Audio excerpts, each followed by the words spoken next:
सत्या से बात कर दोपहर के 2 बजे तक इशिका घर वापस आ गई थी। निखिल को इस बात की खबर तक नहीं थी कि इशिका क्या प्लान कर रही है, पर इशिका के दिमाग में सारा प्लान तैयार हो चुका था। इन दिनों निखिल की तबीयत खराब होने के कारण उसके बहुत से काम पेंडिंग पड़े हुए थे। रात के लगभग 11 बजे तक वो ऑफिस में ही था। जैसे ही वो काम से फ्री होता है, इशिका को कॉल करता है। फोन की पूरी रिंग जाने के बाद निखिल का फोन कट चुका था। वो अपना सिर सीट के पीछे टिकाते हुए कहता है, सो गई होगी, और अपनी टेबल पर रखी इशिका की तस्वीर हाथ में उठाकर उसे देखने लगता है। वो उसकी तस्वीर पर अपने हाथ फेरते हुए कहता है, बस कुछ दिन और, उसके बाद सब ठीक हो जाएगा। हमारे बीच की सारी दूरियां, सारी नाराजगी खत्म हो जाएगी। अगली सुबह मेरा मेंशन इशिका हॉल में सोफे पर बैठी हुई थी और सामने टेबल पर रखी अपने सेल फोन को घूर रही थी। निखिल भी उसके पास ही बैठा हुआ था, उसके ठीक सामने। इशिका के मन में इस समय बहुत कुछ चल रहा था। क्या मुझे उसे कॉल करना चाहिए? इशिका, अब अगर तूने सोच ही लिया है तो तुझे ये करना ही होगा। पर अगर निखिल को पता चल गया तो कहीं वे गलत ना समझ लें। निखिल बहुत देर से इशिका की हरकत नोटिस कर रहा था। वो मन ही मन कहता है, कुछ तो चल रहा है इसके दिमाग में। फिर वो एक गहरी सांस लेता है और कहता है, और क्या सोचेगी? जरूर मुझे परेशान करने का कोई नया तरीका ढूंढ रही होगी। पर इतना सीरियस होकर कुछ सोचते हुए वो ऋषिका की बगल में आ बैठता है। पर ऋषिका ने इस बात का बिल्कुल ध्यान नहीं दिया था, क्योंकि वो तो अभी भी अपने प्लान के बारे में सोच रही थी। दरअसल वो साहिल को कॉल करने के बारे में सोच रही थी। ये उसके प्लान का अगला स्टेप था। पर उसे डर था कि कहीं निखिल को पता ना चल जाए और वो इन सब का कोई गलत मतलब ना निकाले। निखिल इशिका के कंधे पर हाथ रखता है। Are you all right? कोई प्रॉब्लम है क्या? इशिका जैसे नींद से जागी थी, वो हड़बड़ाते हुए कहती है, हाँ, नहीं नहीं तो कोई प्रॉब्लम नहीं है, मैं बिल्कुल ठीक हूँ। निखिल की आंखें छोटी हो गई थी। वो इशिका को शक भरी नजरों से देख रहा था। Are you sure? तुम बिल्कुल ठीक हो? क्योंकि मुझे लग तो नहीं रहा। इशिका जल्दी से बात संभालने की कोशिश करती है। फिर आपको क्या लग रहा है? अरे, मैंने कहा ना सब ठीक है। वो बस मैं कुछ सोच रही थी, पर यह कोई इम्पोर्टेंट बात नहीं थी। फिर वो बात को अवॉइड करने के लिए निखिल का हाथ पकड़कर अपनी जगह से खड़ी होती है। मुझे बहुत तेज भूख लगी है। क्या आप मेरे लिए कुछ बना सकते हैं? प्लीज मना मत कीजिएगा, मुझे आपके हाथ का ही खाना है। अभी तक इसी का निखिल को किचन तक ला चुकी थी। निखिल कहता है, अच्छा ठीक है, बोलो क्या खाना है तुम्हें? कुछ भी, आप जो बनाएंगे मैं वो ही खा लूंगी। इशिका के चेहरे पर एक बड़ी सी मुस्कुराहट थी। निखिल अपने एक कदम इशिका की ओर बढ़ाता है। ठीक है, मैं तुम्हारे लिए कुक करूंगा, पर मेरी एक शर्त है। इशिका जल्दी से कहती है, क्या शर्त है? तुम्हें यहाँ किचन में मेरे साथ तब तक रहना होगा जब तक मैं पूरा खाना रेडी नहीं कर लेता। कहते हुए निखिल इशिका को कमर से उठाकर किचन काउंटर पर बैठा देता है। ठीक है, इशिका के मुंह से बस इतना ही निकला था। निखिल मुस्कुराता है और उसके फोrehead पर एक सॉफ्ट किस करता है। इसके बाद वो कुक करने में बिजी हो गया था। इशिका किचन काउंटर पर बैठी एकटक निखिल को देख रही थी। निखिल सब्जियां काटकर जैसे ही अपना चेहरा ऊपर करता है, इशिका को अपनी ओर प्यार से देखता पाकर मुस्कुरा उठता है। वो अपना काम छोड़कर इशिका के पास कब आ गया था, इशिका को पता ही नहीं चला था। तुम मुझे अगर ऐसे प्यार से देखोगी तो मैं काम पर कंसंट्रेट कैसे कर पाऊंगा? निखिल इशिका की कमर के चारों ओर अपनी बाहें लपेटते हुए कहता है। इशिका अचानक से हड़बड़ा गई थी। आप यहाँ कैसे? इशिका की आवाज धीमी होते होते बंद हो गई थी। निखिल इशिका को अपने थोड़ा और करीब खींचते हुए कहता है, इशिका, मुझे लगता है कि मुझे 10 दिन इंतजार करने की जरूरत बिल्कुल नहीं पड़ेगी। निखिल इशिका के इतने ज्यादा करीब था कि इशिका को निखिल की सांसें अपने चेहरे पर फील हो रही थी। इशिका की आवाज मानो उसके गले में ही अटक गई थी। आपको आपको ऐसा क्यों लगता है? निखिल इशिका के धीरे धीरे और करीब बढ़ता जा रहा था। इशिका की आंखें बंद हो गई थी, जैसे वो मदहोश सी हो गई थी। निखिल के होंठ इशिका के चेहरे से 1 इंच से भी कम दूरी पर थे। इशिका गहरी सांस ले रही थी। क्योंकि मुझे तुम्हारे दिल की बात पहले ही पता चल चुकी है, अब तुम भी बोल ही दो। क्या क्या बोल दूं? इशिका खोई हुई सी बोलती है, यही कि तुम भी मुझसे प्यार करती हो। निखिल ने इशिका के कान में धीरे से फुसफुसाते हुए कहा था। इशिका के पूरे शरीर में एक सरन सी दौड़ उठती है। इससे पहले कि इशिका कोई जवाब देती, अचानक से किचन में कुछ टूटने की आवाज आती है। इशिका हड़बड़ाते हुए निखिल से दूर होती है और उस ओर देखती है। सामने श्रेया खड़ी थी। नीचे जमीन पर उसके पैर के पास कांच का गिलास टूटकर बिखरा पड़ा था और वो गुस्से से उन दोनों को घूर रही थी। श्रेया को वहां किचन में देखकर निखिल का मुंह बन जाता है। वो मन ही मन कहता है, इस बेवकूफ को भी अभी आना था, थोड़ी देर बाद नहीं आ सकती थी क्या? इशिका किचन काउंटर पर से नीचे उतर गई थी। श्रेया बिना किसी वार्निंग के उसके पास आती है और उसका हाथ पकड़कर अपने साथ ले जाने लगती है। चलो मेरे साथ, मुझे तुमसे कुछ जरूरी बात करनी है। अरे, पर तुम इतने गुस्से में क्यों हो? अच्छे से भी बोल सकती हो ना? इशिका जल्दीबाजी में बस इतना ही कह पाई थी। श्रेया अपने गुस्से को शांत करती है और कहती है, अच्छे से कहूँ? अच्छा ठीक है, मैं तुमसे अच्छे से कह रही हूँ। इशिका प्लीज मेरे साथ चलो, मुझे तुमसे कुछ जरूरी बात करनी है। इशिका एक नज़र निखिल की ओर देखती है और कहती है, निखिल मैं थोड़ी देर में आती हूँ।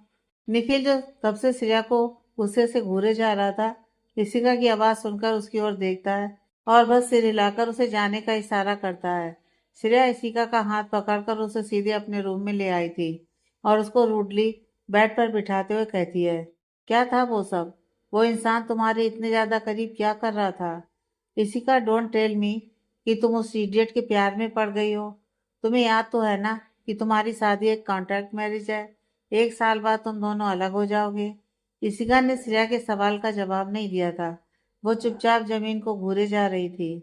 श्रेया एक गहरी सांस लेती है और उसके ठीक सामने खड़ा होते हुए कहती है, इशिका मुझे जानना है, क्या मैं जो सोच रही हूँ वह सच है? इशिका ने अब जाकर श्रेया की ओर देखा था। हाँ, मैं उनसे प्यार करती हूँ। इशिका का लहजा एकदम शांत था। श्रेया उसकी आंखों में पढ़ सकती थी कि इशिका ने जो कहा है 100% सही कहा है। श्रेया कुछ समय के लिए खामोश हो गई थी। वो उसकी बगल में आ बैठी है।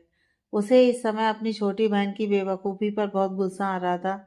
वो इशिका को अपनी ओर मोड़ते हुए कहती है, मुझे पता था तुम्हारी जैसी स्टूपिड लड़की से और उम्मीद भी क्या की जा सकती है। उसके भाई ने तुम्हारी ज़िंदगी बर्बाद कर दी और अब तुम ये बोल रही हो कि तुम्हें उसके बड़े भाई से प्यार हो गया है। 1 साल बाद वो इंसान तुम्हें डाइवोर्स दे देगा, फिर तुम क्या करोगी? मैंने तुम्हें पहले ही वार्न किया था कि उस इंसान से दूर रहना। इशिका, अब तुम कोई छोटी बच्ची नहीं हो। इशिका चुपचाप श्रेया की सारी बातें सुन रही थी। उसने उसे बीच में एक बार भी नहीं टोका था। श्रेया कहती है, तुम्हें क्या लगता है वो निखिल ओबराय, वो खड़ूस इंसान तुमसे कभी प्यार करेगा? इशिका के चेहरे पर एक मुस्कुराहट आ गई थी। उसकी आंखें इस समय सितारों के जैसे चमक रही थीं। श्रेया उसको मुस्कुराता देख और ज्यादा चिढ़ गई थी। इशिका, मुझे एक इडियट टीनेज गर्ल की तरह रिएक्शन देना बंद करो। अभी अभी प्यार में पड़ी हो। दी, वो मुझसे प्यार करते हैं। इससे पहले कि श्रेया कुछ और कहती, इशिका ने जल्दी से कहा था। श्रेया अपनी बात कहते कहते बीच में ही रुक गई थी और इशिका को देखने लगी थी। इशिका कहती है, वो मुझसे प्यार करते हैं, वो साहिल के जैसे बिल्कुल नहीं है।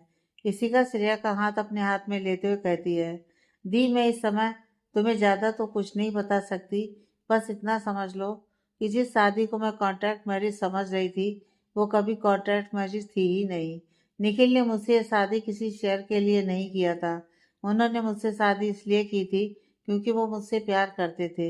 आज से नहीं, बहुत पहले से। श्रेया कहती है, क्या ये बात उसने खुद तुम्हें कही है कि वह तुमसे प्यार करता है? किसी का अपना सिर हाँ में हिलाती है। उन्होंने मुझसे खुद कहा है और फिर उन्हें कहने की कोई ज़रूरत नहीं थी। उनका हर एक्शन बताता है कि वो मुझसे कितना प्यार करते हैं। और प्लीज़, आज के बाद से तुम उन्हें उस नीच इंसान साहिल के साथ कभी कंपेयर नहीं करोगी। वो इंसान निखिल की बराबरी कभी नहीं कर सकता। श्रेया एक गहरी सांस लेती है। ठीक है, मान लिया तुम्हारी बात, लेकिन एक बात मेरी याद रखना, अगर इस बार उन ओबराय में से किसी ने भी कोई चालाकी की या फिर से तुम्हें हर्ट करने की कोशिश की, तो फिर मैं उसे छोड़ूंगी नहीं। इशिका की आंखों में अचानक से आंसू आ गए थे। वो एकटक श्रेया को देख रही थी। श्रेया उसे रोता हुआ देखती है तो उसके माथे पर भी परेशानी की रेखाएं आ जाती हैं। अब क्या हुआ? रो क्यों रही हो तुम? उसकी आवाज़ अभी भी रूड थी। शायद श्रेया ने कभी प्यार से बोलना सीखा ही नहीं था। वो जब किसी की फिक्र भी करती थी तब भी उसकी आवाज़ रूड ही होती थी। इशिका श्रेया के गले लगकर रोने लगती है। श्रेया पहले तो थोड़ा हिचकिचाती है, फिर धीरे धीरे अपना हाथ उसके सिर पर रख देती है। क्या हुआ, तुम रो क्यों रही हो? इशिका श्रेया से अलग होती है। क्या तुम अभी भी मुझे विशाल की मौत का जिम्मेदार मानती हो? आई एम सॉरी दी, मुझे नहीं पता था कि। इससे पहले कि इशिका अपनी बात पूरी करती, श्रेया ने उसे बीच में ही रोक दिया था। उसकी कोई ज़रूरत नहीं है, तुम्हारी कोई गलती नहीं थी। विशाल जिंदा है, मरा नहीं है वो, और अपनी लाइफ में बहुत खुश भी है। एक्चुअली मैं बेवकूफ़ थी। मुझे लगता था कि वो मुझसे प्यार करता था, इसलिए उसने अपनी जान दे दी। पर सच इसका बिल्कुल उल्टा था। उसने अपनी जान नहीं दी थी। उसने पहले तो मुझे हर तरह से अपने जाल में फंसाया, और फिर भी कुछ नहीं कर पाया तो अपना फेक डेथ प्लान किया। इशिका श्रेया की यह बात सुनकर हैरान रह गई थी। व्हाट? विशाल जिंदा है? श्रेया अपना सिर हाँ में हिलाती है। एक हफ्ते पहले मैंने उसे क्लब में देखा था। वो उस लड़की के साथ था जिसे कभी वो अपना सो कॉल्ड दोस्त बताता था। दोनों ने शादी कर ली है, उनका एक बच्चा भी है। मैं यहाँ बेवकूफ़ों की तरह उसकी याद में अपनी ज़िंदगी बर्बाद कर रही थी। अपनी फैमिली वालों से अपना रिश्ता खराब कर दिया, डैड से झगड़ा किया, और वो वहाँ खुशी खुशी। श्रेया की आंखों में आंसू आ गए थे। इशिका उसके आंसू पोंछती है। श्रेया कहती है, डैड को पहले से ही पता था कि उसका अफेयर चल रहा है। वो लड़की उसी समय ही प्रेग्नेंट थी जब मैं और विशाल रिलेशनशिप में थे। डैड को यह बात जैसे ही पता चली, उन्होंने हर मुमकिन कोशिश की मुझे विशाल से दूर करने की। विशाल को तो कुछ और चाहिए था। उसे मेरे शेयर्स चाहिए थे, मेरा कंपनी के मेरे हिस्से के शेयर्स वो अपने नाम कराना चाहता था। श्रेया एक गहरी सांस लेती है और कहती है, डैड ने उसका ये प्लान तो पूरा नहीं होने दिया। वो ये बात समझ गया था कि डैड के रहते वो कुछ नहीं कर सकता, इसलिए उसने अपना फेक डेथ प्लान किया ताकि उसकी डेथ के बारे में सुनकर मैं उससे मिलने जाऊं, और तब वो मुझे बहला फुसलाकर अपने साथ भागने के लिए राजी कर ले। इसके बाद उसे कोई ना कोई मौका तो मिल ही जाता मेरे शेयर्स अपने नाम करने के, और शायद वो अपने इस प्लान में कामयाब भी हो जाता। पर डैड ने मुझे उस दिन भी विशाल से मिलने जाने से रोक लिया, और उसका वो प्लान भी फ्लॉप हो गया। उसके बाद वो यहाँ से गायब हो गया। शायद उसके गायब होने के पीछे भी डैड का ही हाथ था। उन्होंने जो कुछ भी किया सिर्फ और सिर्फ मुझे प्रोटेक्ट करने के लिए किया, और मैं हमेशा उनसे लड़ती रही। वो मेरे अपने डैड नहीं है, पर उन्होंने जो मेरे लिए किया उसके बाद मेरी लाइफ में उनकी जगह अपने डैड से कहीं ज़्यादा है। डैड ने मुझे बचा लिया, नहीं तो शायद जो हालत कुछ समय पहले तुम्हारी थी उस साहिल की वजह से, वही हालत मेरी भी होती। मैंने तुम्हारे साथ बहुत रूडली बिहेव किया। वो तो अच्छा हुआ कि उस रात तुम आ गई और डैड ने मुझे उसके साथ जाने से रोक लिया, नहीं तो पता नहीं क्या हो जाता। तो इसका मतलब अब तुम मुझसे नफरत नहीं करती? इशिका की भी आंखों में आंसू थे। श्रेया कहती है, मैं तुमसे कभी नफरत नहीं करती थी। हाँ, मैं तुम्हारे साथ बुरा व्यवहार करती थी। मैंने कोशिश भी बहुत की तुमसे नफरत करने की, पर सच कहूँ तो मैं कर ही नहीं पाई। इसी का एक बार फिर श्रेया के गले लग जाती है। इस बार श्रेया ने भी उसे हक किया था। बहुत हो गया ड्रामा, मेरी बात याद रखना। जैसा कि मैं पहले ही कहा, अगर उस निखिल ने। इशिका उसकी बात बीच में काटते हुए कहती है, बिलीव मी दी, वो ऐसे बिल्कुल नहीं है। श्रेया मुस्कुराती है। वैसे मुझे भी अब थोड़ा थोड़ा लगता तो है कि वो खड़ूस इतना भी बुरा नहीं है। ख्याल तो रखता है तुम्हारा। श्रेया से बात करने के बाद इशिका अपने कमरे में आ गई थी। वो आज वाकई में बहुत खुश थी। इतने समय से उसके और उसकी बहन के बीच जो गलत फहमियाँ थीं, आज वो फाइनली पूरी तरह से मिट चुकी थी। वो जल्दी से अपना मोबाइल निकालती है और मिरर के सामने जाकर खड़ी हो जाती है। Ishika, you can do it, कहते हुए इशिका ने खुद को मोटिवेट किया था। उसने साहिल को अपने फ़ोन में ब्लॉक कर रखा था। सबसे पहले वो उसका नंबर ब्लॉक लिस्ट से बाहर निकालती है और हिम्मत करके कॉल लगा देती है। साहिल अभी अभी सूट से फ्री होकर अपनी चेयर पर आकर बैठा था। अपने फ़ोन पर किटी नाम देखकर एक पल के लिए वो हैरान रह जाता है। वो अपना फ़ोन उठाकर किनारे आ गया था। हेलो, दूसरी ओर से इशिका की भरी हुई आवाज़ साहिल के कानों में पड़ती है। हेलो साहिल। साहिल, मैं तुमसे मिलना चाहती हूँ। क्या तुम मुझसे एक बार मिल सकते हो? मुझे तुमसे बहुत ज़रूरी बात करनी है। इशिका ने ये सारी बातें रोते हुए कहा था। साहिल के चेहरे पर पहले तो कन्फ्यूजन के भाव थे, पर फिर कुछ सोचते हुए उसके चेहरे पर एक कुटिल मुस्कुराहट आ जाती है। वो परेशान होने का नाटक करते हुए कहता है, hello, hello Kitty. Kitty, are you all right? क्या हुआ तुम्हें? तुम रो क्यों रही हो? निखिल भाई ने कुछ किया क्या? मैं तुम्हें वो सब फोन पर नहीं बता सकती। मैं तुमसे मिलना चाहती हूँ। तुमने बिल्कुल सही कहा था। तुम बिल्कुल सही थे साहिल।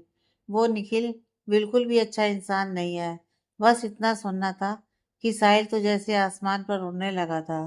फिर भी वो नाटक करते हुए कहता है, अरे पर किटी, हुआ क्या है? कुछ बताओ तो। कहाँ हो तुम अभी? बताओ, मैं तुम्हें अभी लेने आ रहा हूँ। उसके अभी लेने की बात सुनकर ऋषिका एक पल के लिए घबरा गई थी। वो तुरंत जवाब देती है, अरे नहीं नहीं साहिल, अभी नहीं। मैं तुम्हें एड्रेस भेज रही हूँ।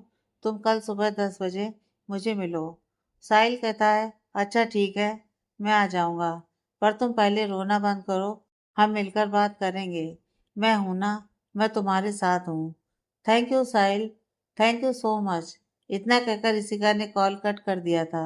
मुस्कुराते हुए वो अपने चेहरे के आंसू पोंछती है। और यह पूरा हुआ मेरे प्लान का दूसरा स्टेप।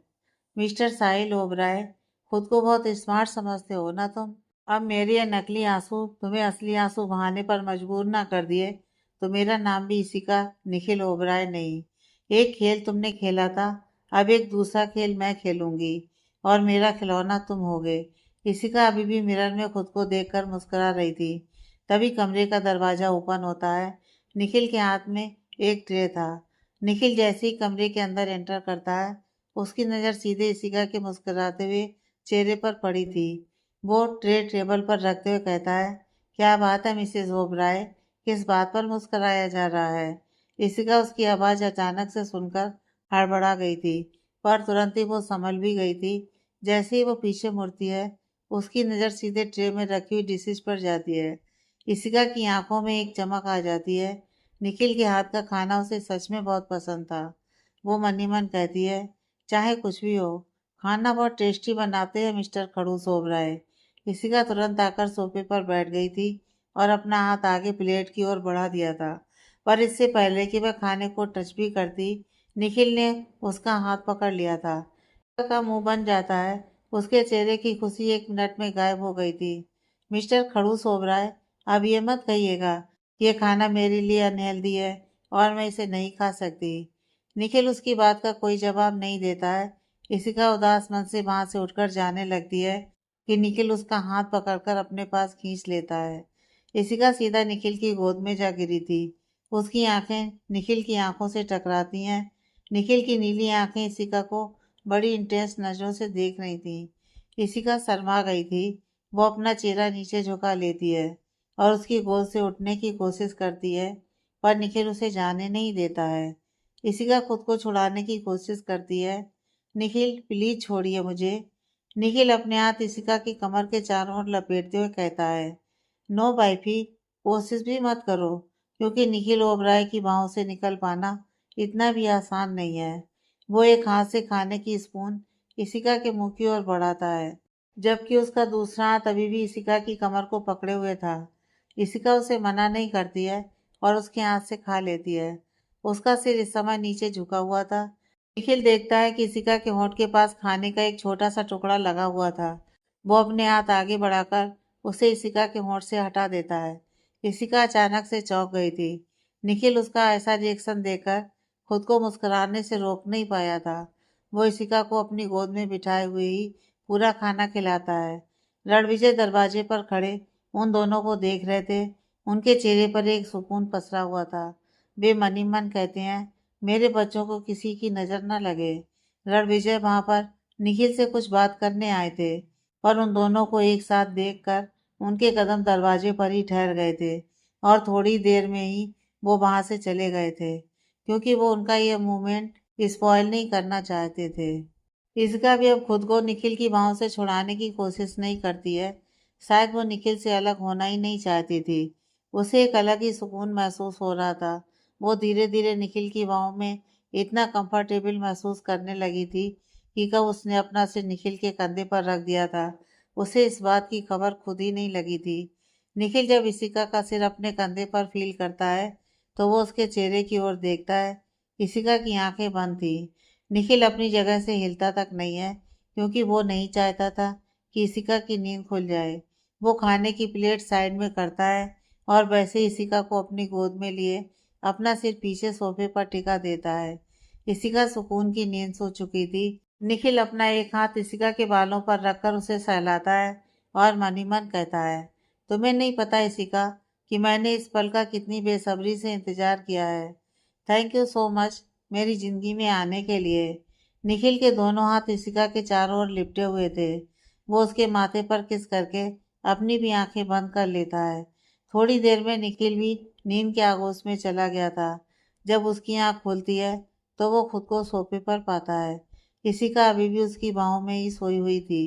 उसे देखकर निखिल के चेहरे पर सुकून भरी मुस्कुराहट आ जाती है। वो संभल कर उसे अपनी गोद में उठाता है और बेड पर लिटा देता है। कुछ देर वो उसके पास बैठा उसको एकटक देखता रहता है और फिर झुककर उसके माथे पर अपने होंठ रख देता है। इसके बाद वो बाथरूम में जाकर फ्रेश होता है। आज संडे का दिन था। यही कारण था कि आज निखिल ऑफिस नहीं गया था, पर अभी भी उसके बहुत से काम पेंडिंग पड़े थे। वो अपना लैपटॉप उठाता है और वहीं सोफे पर बैठकर अपना काम करने लगता है। अगली सुबह निखिल ऑफिस जाने के लिए रेडी था। सुबह के 8 बज रहे थे। इशिका अभी अभी शावर लेने गई थी। निखिल ऑफिस के लिए निकल ही रहा था कि उसकी नज़र बाथरूम से बाहर आती इशिका पर पड़ती है। उसके दिमाग में कुछ आता है और वो इशिका की ओर बढ़ जाता है। इशिका उसे अचानक से अपने सामने देखकर चौंक गई थी। वो उसकी ओर देखने लगी थी। निखिल कहता है, इशिका, मैं सोच रहा था कि अब सब कुछ ठीक है और तुम पर हमला करने वाला भी पकड़ा गया है, तो क्यों ना तुम ही मेरे साथ फिर से ऑफिस ज्वाइन कर लो। आई नो कि पूरा दिन अकेले घर में तुम्हें अच्छा नहीं लगता होगा। निखिल की बात सुनकर ऋषिका का चेहरा खिल गया था। वैसे भी सच में वो पूरा दिन घर पर बोर हो जाती थी, पर अगले ही पल उसे अपने प्लान का ख्याल आता है और उसके चेहरे की मुस्कुराहट गायब हो जाती है। क्या हुआ? कोई प्रॉब्लम है क्या? निखिल ने ऋषिका के इतनी जल्दी जल्दी बदलते एक्सप्रेशन को नोटिस कर लिया था। नहीं नहीं, तो कोई प्रॉब्लम नहीं है। वो एक्चुअली मुझे आज कुछ ठीक नहीं लग रहा। थोड़ा डिजी फील हो रहा है। मैं थोड़ा आराम करना चाहती हूँ। मैं कल से ज्वाइन करती हूँ या फिर मैं अगले हफ्ते से ज्वाइन करती हूँ। हाँ, ये ठीक रहेगा। ये जानकर कि इशिका की तबीयत खराब है, निखिल परेशान हो गया था।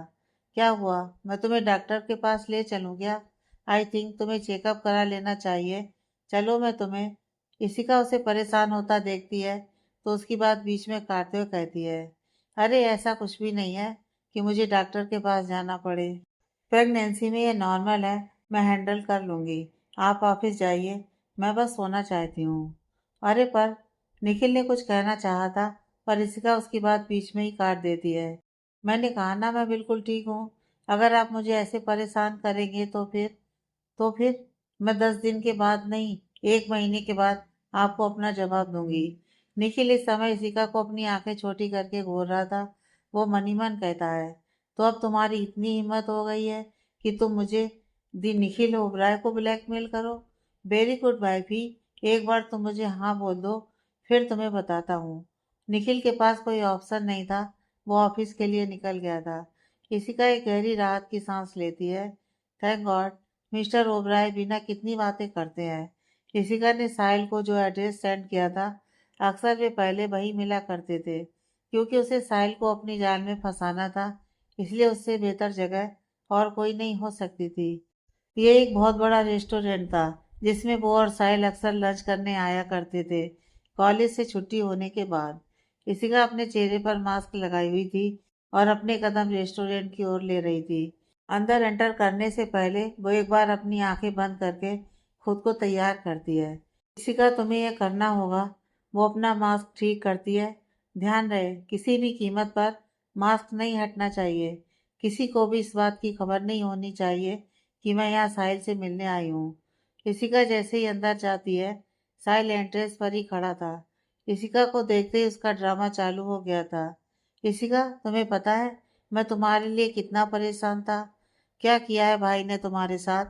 कल तुम इतनी परेशान क्यों थी और रो क्यों रही थी? इशिका कुछ कहने को होती है, पर साहिल उसका हाथ पकड़ते हुए कहता है, यहाँ नहीं, चलो हम अपनी सीट पर बैठते हैं। सीट पर बैठने के बाद साहिल एक दो चीजें ऑर्डर करता है जो कि इशिका की पसंद के थे, पर इशिका का ध्यान तो अभी भी अपने हाथ की ओर था जिसे पकड़कर साहिल उसे यहाँ अंदर लाया था। वो साहिल से इतनी नफरत करती थी कि जब उसने इशिका को हाथ लगाया था तो उसे ऐसा लगा था जैसे किसी गंदगी ने उसे छू लिया हो। पर वो अभी कुछ नहीं कर सकती थी। वो तो अच्छा था कि उसने मास्क लगाया हुआ था, नहीं तो शायद उसके चेहरे का एक्सप्रेशन उसके दिल की सारी बातें बयान कर देता। बैठने के बाद साहिल ने एक बार फिर से अपना वही सवाल दोहराया था। इशिका कहती है, साहिल तुमने बिल्कुल सही कहा था। वो निखिल वैसे बिल्कुल नहीं है जैसे वो दिखते हैं। कुछ तो है जो मुझसे छिपा रहे हैं, मुझसे झूठ बोल रहे हैं। यू नो व्हाट, मैंने तुम्हारी और निखिल की उस रात की सारी बातें सुन ली थी जिसमें तुम किसी सच्चाई की बात कर रहे थे। प्लीज मुझे बताओ वो कौन सी बात है। ऐसा क्या जानते हो तुम निखिल के बारे में जिसे जानने के बाद मैं उससे नफरत करूंगी। तुमने ऐसा क्यों कहा था। प्लीज साहिल मुझे बताओ। बहुत दिन से वो बहुत अजीब बिहेव कर रहे हैं। मैं परेशान हो गई हूँ। साहिल मन ही मन कहता है। इसका मतलब यह है कि अभी इसे सच्चाई पता नहीं है। ठीक है, फिर तो मैं इसे जो बताऊंगा उस पर ये बहुत आसानी से यकीन कर लेगी। उसके मन में लड्डू फूट रहे थे। अब देखो निखिल भाई, मैं इशिका को आपके इतना खिलाफ कर दूंगा, इतना खिलाफ कर दूंगा कि वो खुद आपको छोड़कर आपसे बहुत दूर चली जाएगी। मुझे मेरी माँ को छीना था ना आपने, उन्हें जेल भेज दिया। मैं आपसे एक बार फिर आपका प्यार छीन लूंगा, और इस बार हमेशा हमेशा के लिए। वो अपना फेक कंसर्न दिखाते हुए कहता है। इशिका, सच कहूँ तो मैं इसके बारे में तुम्हें बताना नहीं चाहता था, क्योंकि मैं नहीं चाहता था कि तुम्हारा रिश्ता खराब हो। पर क्या करूं, यह बात ही ऐसी है। मैं इसे तुमसे और नहीं छुपा सकता। इसी का जब मुझे पता चला था कि तुम प्रेग्नेंट हो और ये बच्चा मेरा है, तो मैं बिल्कुल तैयार हो गया था तुमसे शादी करने के लिए। आखिरकार मैं तुमसे प्यार करता था, बल्कि मैं तुमसे अभी भी प्यार करता हूँ। पर वो निखिल भाई थे, उन्होंने मुझे धमकी दी थी कि मैं तुम्हें छोड़कर चला जाऊं, और अगर मैंने ऐसा नहीं किया तो वो मेरी माँ को जान से मार देंगे। साहिल को कहाँ पता था कि इसका उसके और उसकी माँ की करतूत के बारे में पहले से ही सब कुछ जान चुकी थी। जैसे जैसे वो साहिल की बात सुन रही थी, उसकी मुट्ठियां गुस्से से भिजती चली जा रही थी। फिर भी वो अपने गुस्से को शांत करते हुए, शॉक्ड होने का नाटक करते हुए कहती है, व्हाट साहिल, ये तुम क्या बोल रही हो। ऐसा नहीं हो सकता। साहिल इशिका का हाथ पकड़ते हुए कहता है, इशिका मेरा यकीन करो। मुझे नहीं पता कि निखिल भाई तुम्हारे साथ कैसे हैं, पर मेरा यकीन करो, हम दोनों को अलग करने वाला कोई और नहीं, निखिल ओबराय ही है। उस रात फोन पर मैं उनसे यही कह रहा था कि मैं तुम्हें सब कुछ सच सच बता दूंगा, और अभी अभी तुम कह रही थी ना कि वो तुमसे कुछ छुपा रहे हैं। तो यही बात है इशिका, वो शुरू से ही नहीं चाहते थे कि मैं कभी खुश रहूं। पहले उन्होंने मुझसे मेरी माँ को छीना, और फिर तुम्हें छीन लिया। मैंने कभी सपने में भी नहीं सोचा था कि मिस्टर ओबराय ऐसे होंगे। इसका मतलब इतने समय से वो नाटक कर रहे थे। साहिल मौके का फायदा उठाते हुए कहता है, इशिका, क्या तुम मुझे माफ नहीं कर सकती। मैं तुमसे सच में बहुत प्यार करता हूँ। निखिल भाई तुम्हारे बिल्कुल लायक नहीं है। तुम उन्हें डाइवोर्स दे दो, फिर तुम, मैं और हमारा बच्चा, हम खुशी खुशी रहेंगे। इशिका कुछ देर के लिए एकदम शांत हो गई थी। साहिल बेसब्री से इशिका के जवाब का इंतजार कर रहा था। इशिका अपना सिर नीचे झुका लेती है। साहिल को डर था कि कहीं इशिका ना ना कह दे। इशिका, तुम क्या सोच रही हो। सिर्फ उस इंसान की वजह से मैं तुमसे दूर हो गया। मैं जानता हूँ कि तुम अब भी मुझसे प्यार करती हो। यकीन करो मेरा, मैं भी तुमसे बहुत प्यार करता हूँ। यू आर राइट साहिल, मैं अब उनके साथ नहीं रह सकती। मुझे डाइवोर्स चाहिए, बिकॉज आई हेट हिम। मैं उनसे नफरत करती हूँ। ये बात सिर्फ इशिका को ही पता था कि उसे ये कहते हुए कितनी तकलीफ हो रही थी। उसे अपने दिल पर पत्थर रखना पड़ा था, तब जाकर वो इतना बोल पाई थी। इशिका बिल्कुल अपने प्लान के अकॉर्डिंग चल रही थी, पर उसे कहाँ पता था कि उसके ठीक पीछे वाली सीट पर निखिल बैठा उसकी सारी बातें सुन रहा था। बीच में पिलर होने के कारण इशिका या साहिल में से किसी ने भी निखिल को नहीं देखा था। पर निखिल की नज़रें इशिका पर तभी पड़ गई थी जब वो रेस्टोरेंट के अंदर आई थी। भले ही इशिका ने मास्क लगा रखा था, पर निखिल अब भी उसे बहुत अच्छे से पहचान सकता था। पहले तो उसे यहाँ देखकर निखिल सरप्राइज हो गया था, पर जैसे उसने इशिका की बगल में खड़े साहिल को देखा, उसके पैर मानो अपनी जगह पर ही जम गए थे। दिल में एक अजीब सा दर्द हो रहा था। वो इशिका के पास जाना तो चाहता था, उससे पूछना चाहता था कि वो यहाँ क्या कर रही है, और वो भी उस इंसान के साथ जिसने उन दोनों की लाइफ तबाह कर दी। पर उसके पैर उसका बिल्कुल साथ नहीं दे रहे थे। निखिल वहाँ मीटिंग के लिए आया था। उसके साथ इस समय उसका एक बहुत इम्पोर्टेंट क्लाइंट भी था। वो कुछ समय के लिए बाथरूम में गया था। इशिका और साहिल की सारी बातें सुनने के बाद निखिल की आंखें इस समय एकदम लाल हो चुकी थी। पता नहीं है उसके गुस्से के कारण था या फिर उसके दिल में हो रहे दर्द के कारण। उसे वहाँ एक घुटन सी महसूस हो रही थी। बिना इस बात की परवाह किए कि वो किसी क्लाइंट के साथ आया था, वो वहाँ से सीधे बाहर चला गया था। कार को ड्राइव करते हुए एक बार फिर निखिल खुद को हारा हुआ बेबस महसूस कर रहा था। एक बार फिर वो उसी जगह वापस आकर खड़ा हो गया था जहाँ वो 3 साल पहले था, जब उसने इशिका के मुंह से ये बात सुना था कि वो साहिल से प्यार करती है। बेवजह वो अपनी गाड़ी सड़कों पर दोहराया जा रहा था। सुबह से शाम होने को चला था। निखिल अब ठीक से ड्राइव भी नहीं कर पा रहा था, और इसी चक्कर में उसकी कार की टक्कर एक पेड़ से हो जाती है। राहत की बात तो यह थी कि निखिल को ज़्यादा चोट नहीं आई थी। उसके सिर से हल्का खून निकल रहा था और हाथों पर थोड़ी बहुत खरोंचों के निशान थे, पर उसे बिल्कुल दर्द महसूस नहीं हो रहा था। शायद उसके दिल का दर्द उसके शरीर के जख्मों से ज़्यादा गहरा था। निखिल की थोड़ी दूरी पर उसके गार्ड्स भी थे। वे सभी निखिल की ओर भागते हैं और उसको पकड़कर कार से बाहर निकालते हैं। इससे पहले कि गार्ड्स निखिल को हॉस्पिटल ले जाते, निखिल अपना हाथ ऊपर करके उन्हें रोक देता है। लीव मी अलोन, उसके मुंह से बस इतना ही निकला था। वो भले ही बाहर से खुद को मजबूत दिखाने की कोशिश कर रहा था, पर अंदर से वो बिल्कुल टूट चुका था। निखिल के कहने के बाद भी कि उसे अकेला छोड़ दें, गार्ड्स अपनी जगह से हिले तक नहीं थे।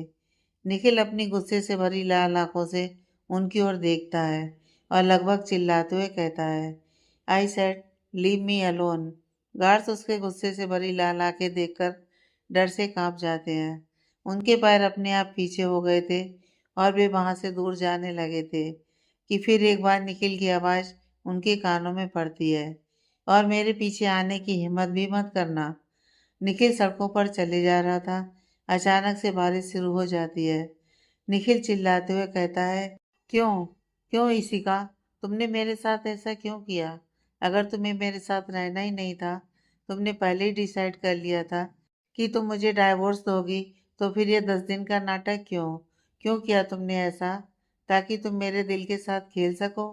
मैं तुम्हें फोर्स तो नहीं कर रहा था मेरे साथ रहने के लिए।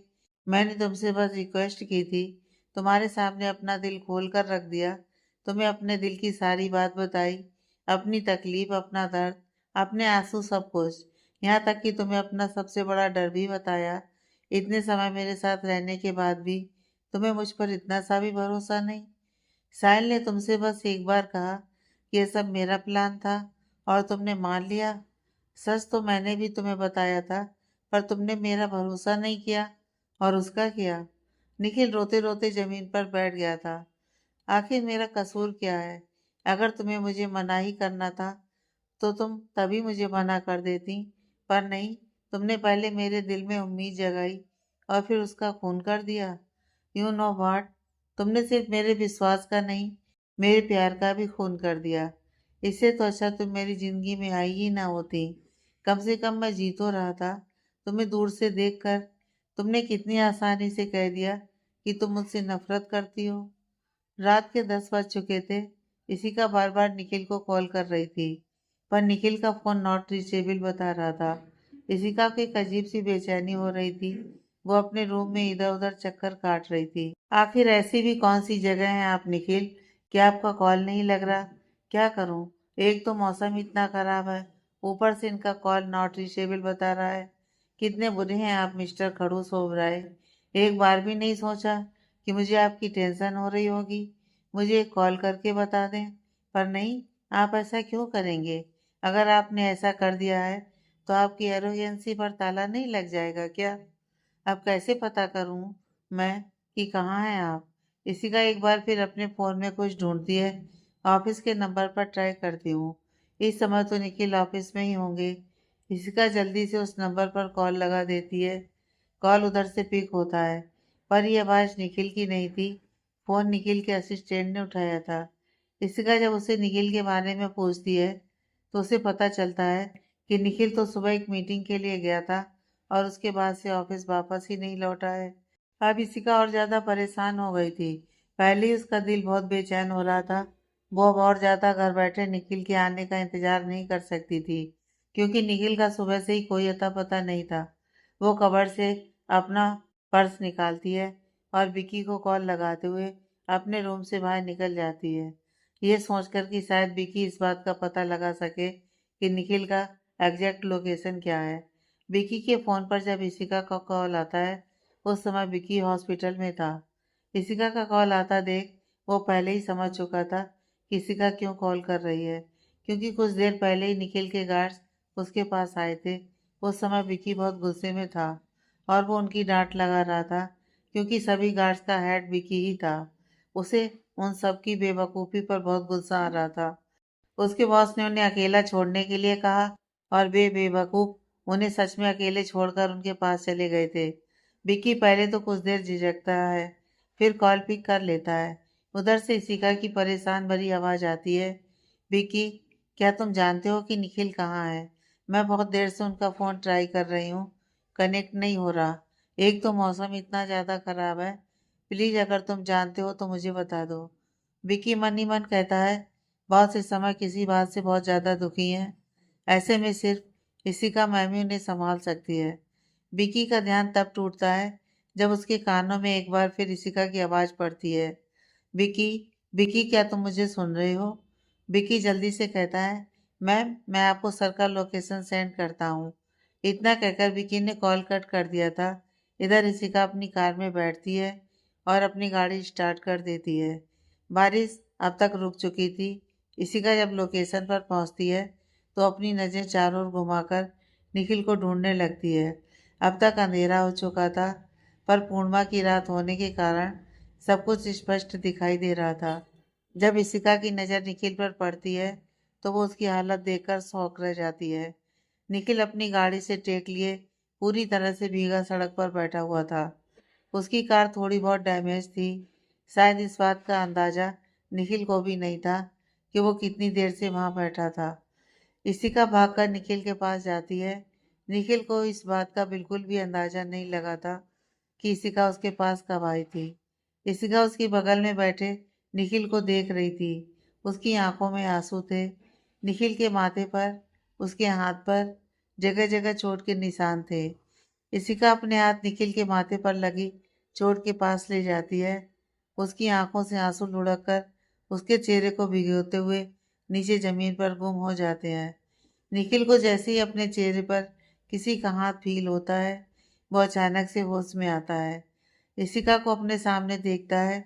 उसके मन में इस समय कई तरह की फीलिंग्स थी। उसे सारी बातें याद आती हैं जो आज सुबह रेस्टोरेंट में हुई थी। वो उसका हाथ झटक देता है। इशिका को निखिल से ऐसे रिएक्शन की बिल्कुल उम्मीद नहीं थी। उसके माथे पर चिंता की रेखाएं आ जाती हैं। निखिल, क्या हुआ है? आप ठीक तो हैं?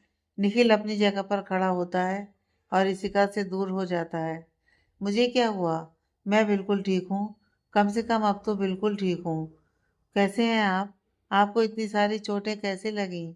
और आप इस समय यहाँ क्या कर रहे हैं? आपको टाइम पता है कितना हो रहा है? रात के 9 बज रहे हैं। इतनी रात को आप यहाँ क्या कर रहे हैं? इशिका की आंखों में अभी भी आंसू थे। वो एकटक निखिल को देख रही थी। पहली बार उसने निखिल की आंखों में एक रूखापन देखा था, जिसे वो समझने की कोशिश कर रही थी। निखिल की मुट्ठियां बन जाती हैं। वो इशिका की आंखों में देखता है।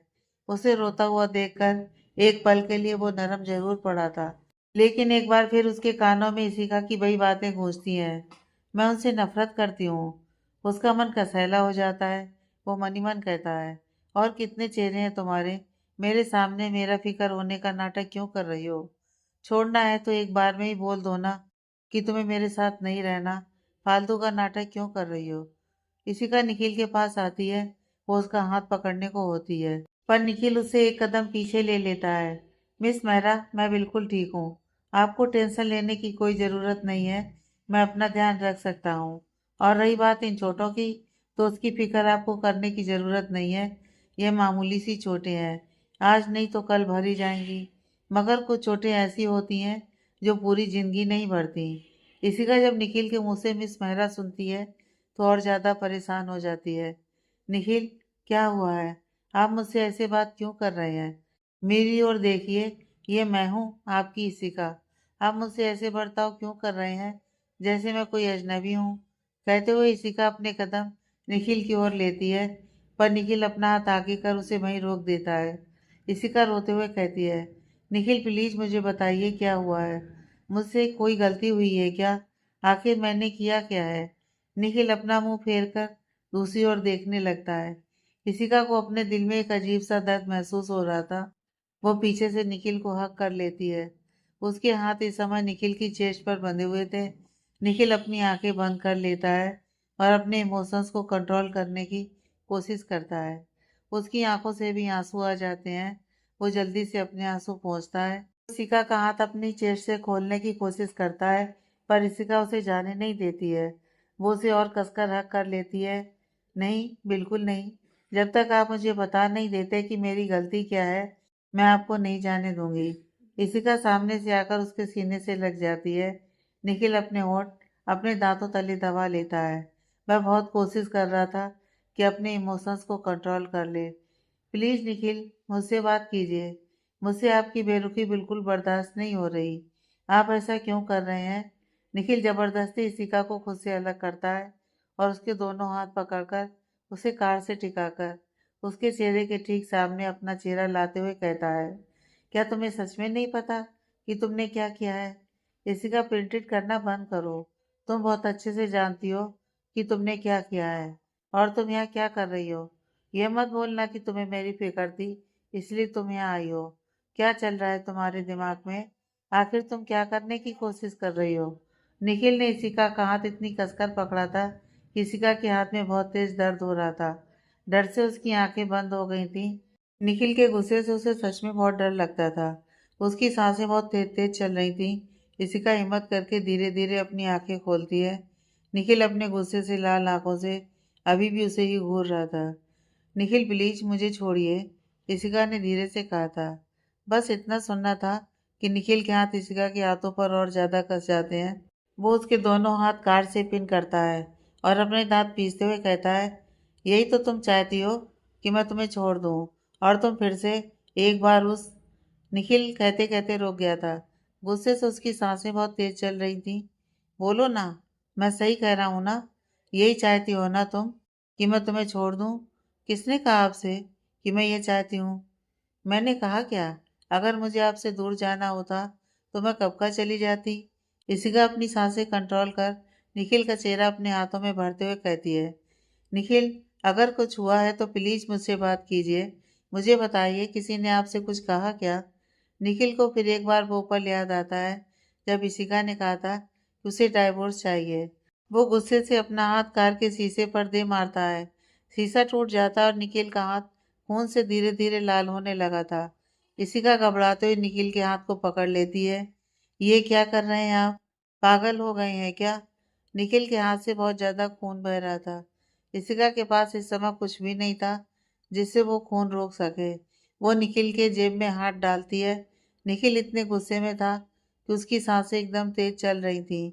वो बार बार अपना हाथ छुड़ाने की कोशिश कर रहा था, पर इशिका ने इस बार उसका हाथ बहुत कसकर पकड़ा हुआ था।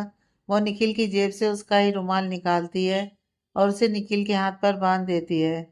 निखिल बस इशिका को देख रहा था, जो इस समय बहुत ज्यादा परेशान थी और सिसकियां लेकर रो रही थी। उसका छोटा सा चेहरा रोने के कारण एकदम लाल हो गया था। सांसें जैसे अटक रही थीं। निखिल उसकी ऐसी हालत देखकर अपने गुस्से को शांत करता है। उसकी नज़र इशिका के हाथ पर पड़ती है। उसकी कलाई पर जोर से पकड़ने के कारण उसके उंगलियों के निशान छप गए थे और उस जगह पर एकदम लाल हो गया था। इशिका निखिल को जबरदस्ती अपनी कार की ओर ले जाती है और उसका डोर ओपन करके उसे कार के अंदर बैठा देती है। निखिल और इशिका की लड़ाई हुई आज एक हफ्ता पूरा हो चुका था। निखिल उस दिन इशिका के साथ वापस तो जरूर आया था और उसी रात को वो वहां से अपना सामान लेकर चला भी गया था। इसके बाद से ना तो उसने इशिका का एक भी कॉल पिक किया था और ना ही उससे मिलने की कोशिश की थी।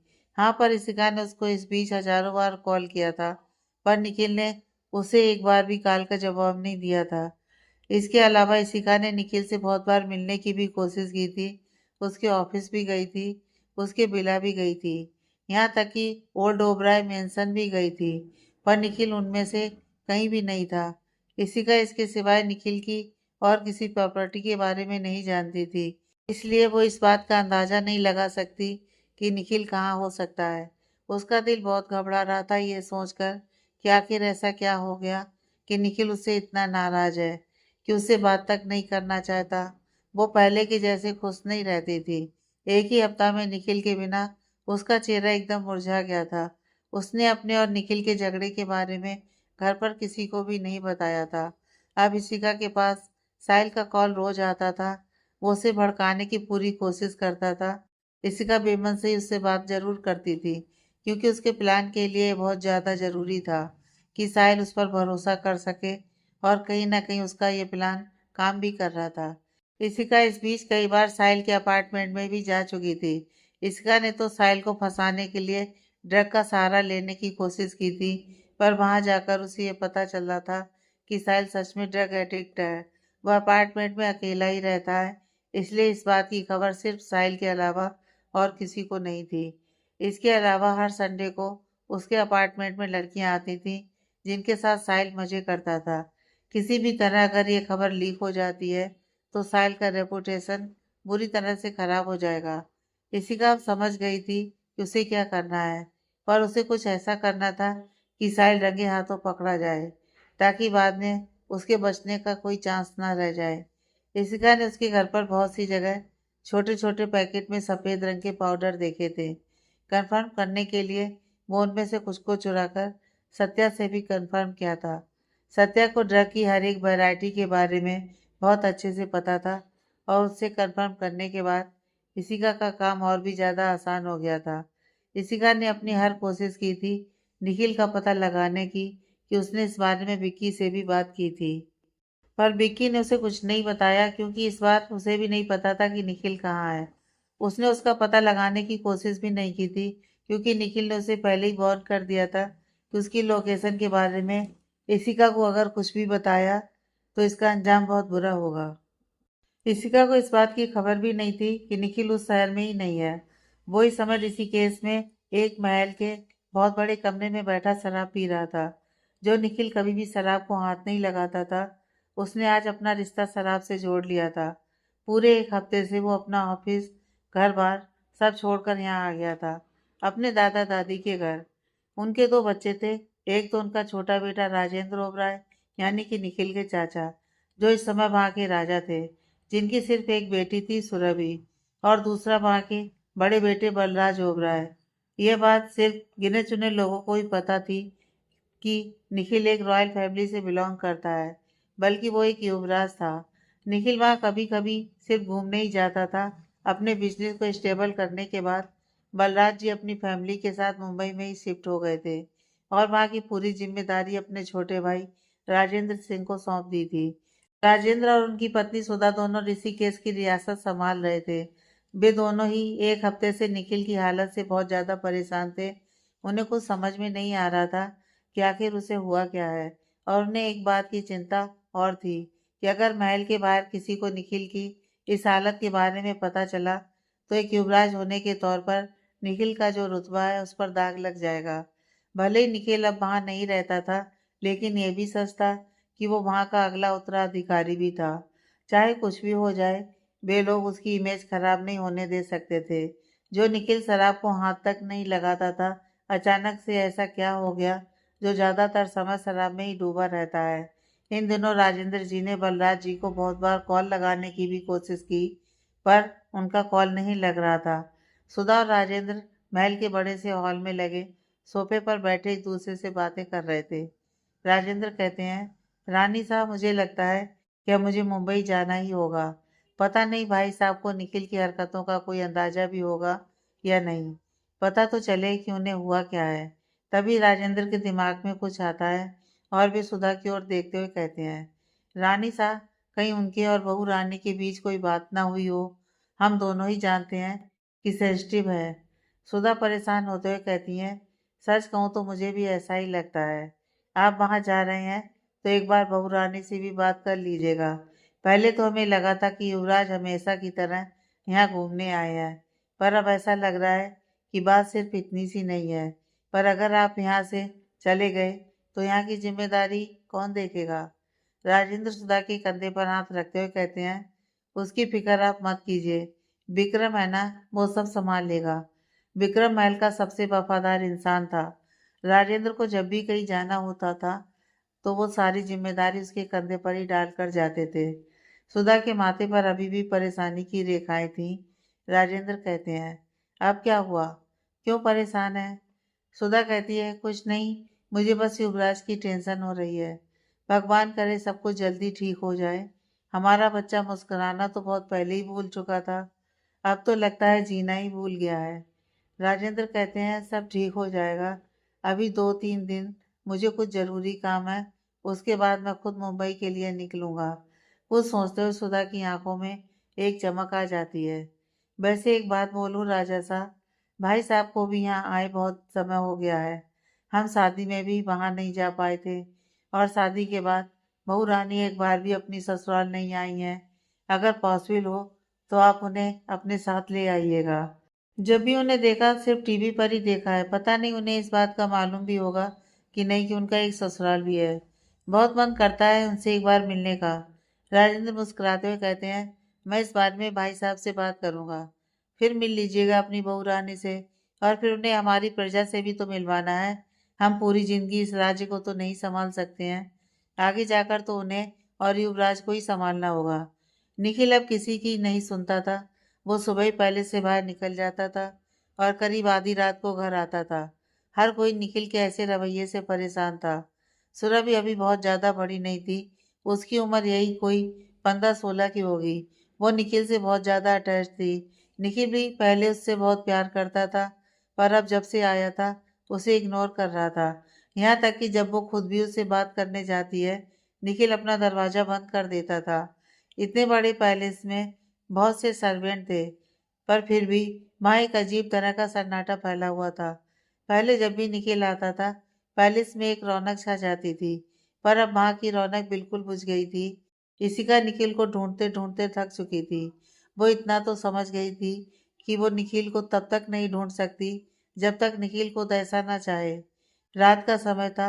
इशिका अपने कमरे की खिड़की पर बैठे दूर तक फैले अंधेरे को देख रही थी। तभी उसके दिमाग में कुछ क्लिक करता है और वो खिड़की पर से अचानक से खड़ी हो जाती है। हो ना हो, जरूर उस दिन कुछ तो ऐसा हुआ था जिसकी वजह से निखिल मुझसे इतना नाराज थे। उसी दिन मैं साहिल से मिलने गई, और फिर निखिल का ऐसे बिहेव करना, कहीं ऐसा तो नहीं कि निखिल ने मुझे साहिल के साथ देख लिया और इन सब का उन्होंने कुछ गलत मतलब निकाल लिया। ऋषिका जल्दी से अपना फ़ोन बेड पर से उठाती है और निखिल के ऑफिस वाले नंबर पर कॉल लगा देती है। इस बार भी कॉल उसके पर्सनल असिस्टेंट ने ही उठाया था। ऋषिका कहती है, हेलो, मैं ऋषिका बोल रही हूँ। मुझे तुमसे कुछ पूछना है और उसका सही सही जवाब चाहिए। आज से 1 हफ्ते पहले मैंने तुम्हें कॉल किया था और निखिल के बारे में पूछा था। तुमने कहा था कि निखिल उस दिन सुबह में बाहर गए थे, उनकी कोई मीटिंग थी। क्या तुम मुझे बता सकते हो कि उनकी मीटिंग कहाँ थी? असिस्टेंट कहता है, मैम, मुझे उनका पुराना शेड्यूल चेक करना होगा। 1 मिनट रुकिए, मैं चेक करके बताता हूँ कि उस दिन सर की मीटिंग कहाँ पर थी।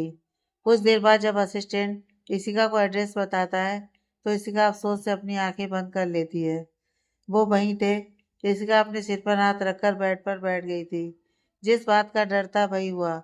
इसका मतलब सच में निखिल ने मुझे साहिल के साथ देख लिया था, और यह भी पॉसिबिलिटी है कि उन्होंने हमारी बातें भी सुन ली हो, वरना भी इतना ज़्यादा नाराज नहीं होते कि मुझे छोड़कर चले जाएं।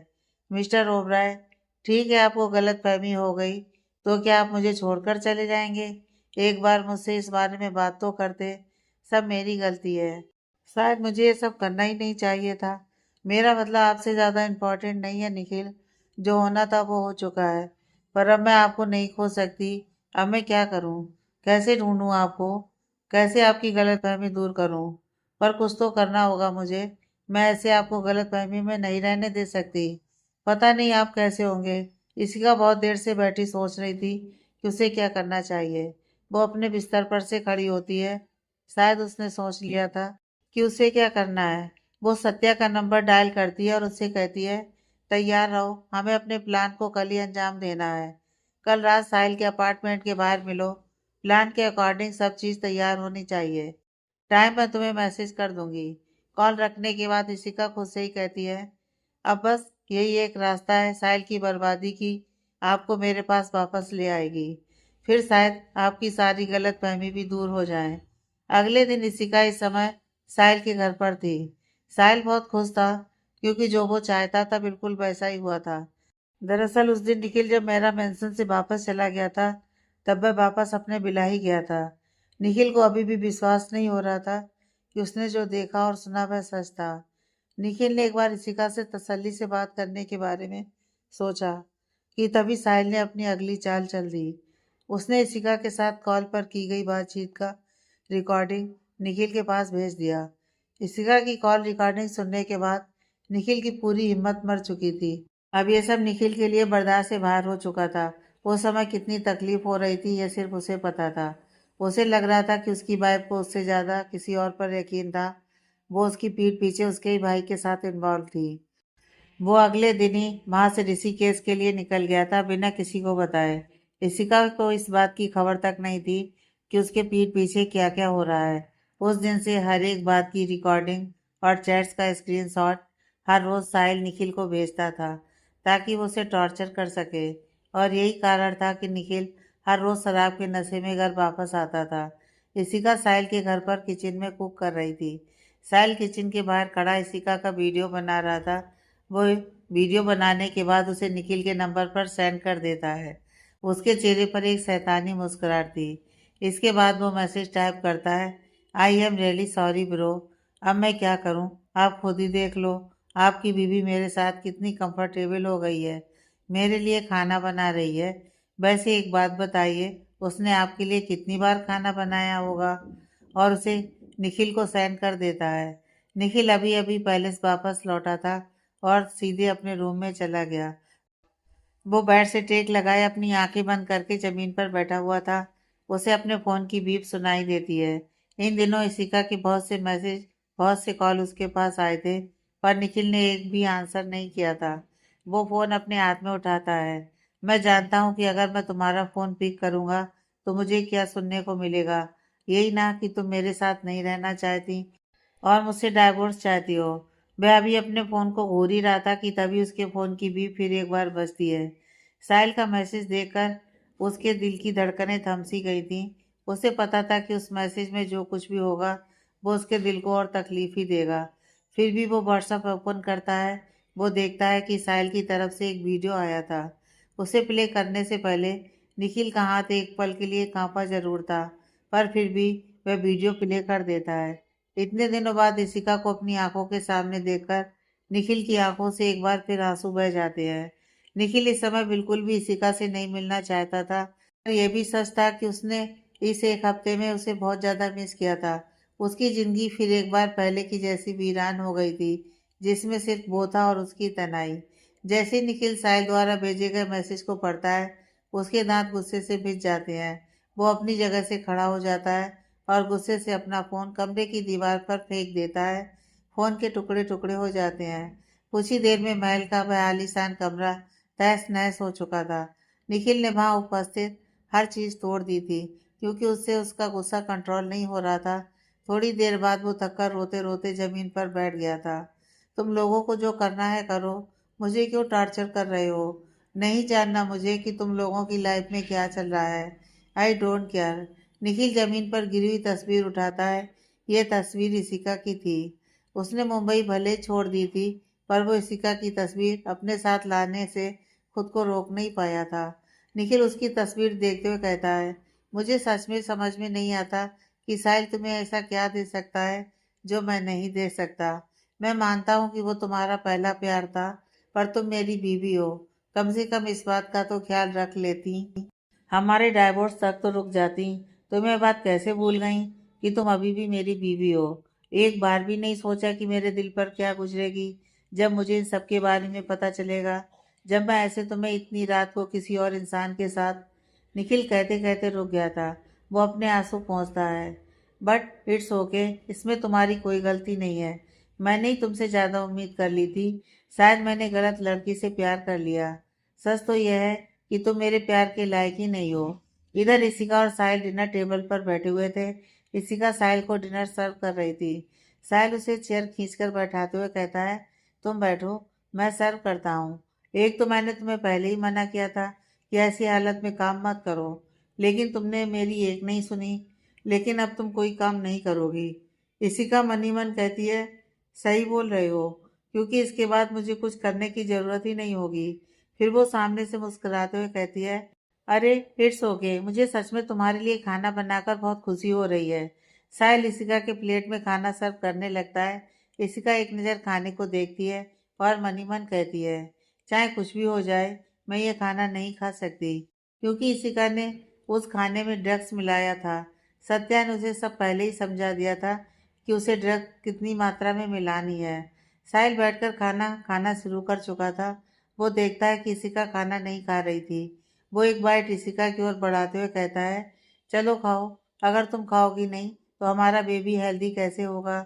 इशिका एकदम से सकपका गई थी। थोड़ी देर के लिए घबराहट उसके चेहरे पर आई जरूर थी, पर जल्दी उसने उसे छुपा भी लिया था। वो उसके हाथ से खाने का टुकड़ा अपने हाथ में ले लेती है और कहती है, मैं खुद से खा लेती हूँ, तुम खाओ ना। साहिल मुस्कुराता है और फिर एक बार अपना खाना खाने लगता है। ओह, मुझे नहीं पता था कि तुम इतना टेस्टी खाना बनाती हो। तुमने खाना बनाना कब सीखा? इसी का मन ही मन कहती है, स्पेशली तुम्हारे लिए ही सीखा है, ताकि तुम्हें जहर दे सकूं। आगे की कहानी नेक्स्ट पार्ट में।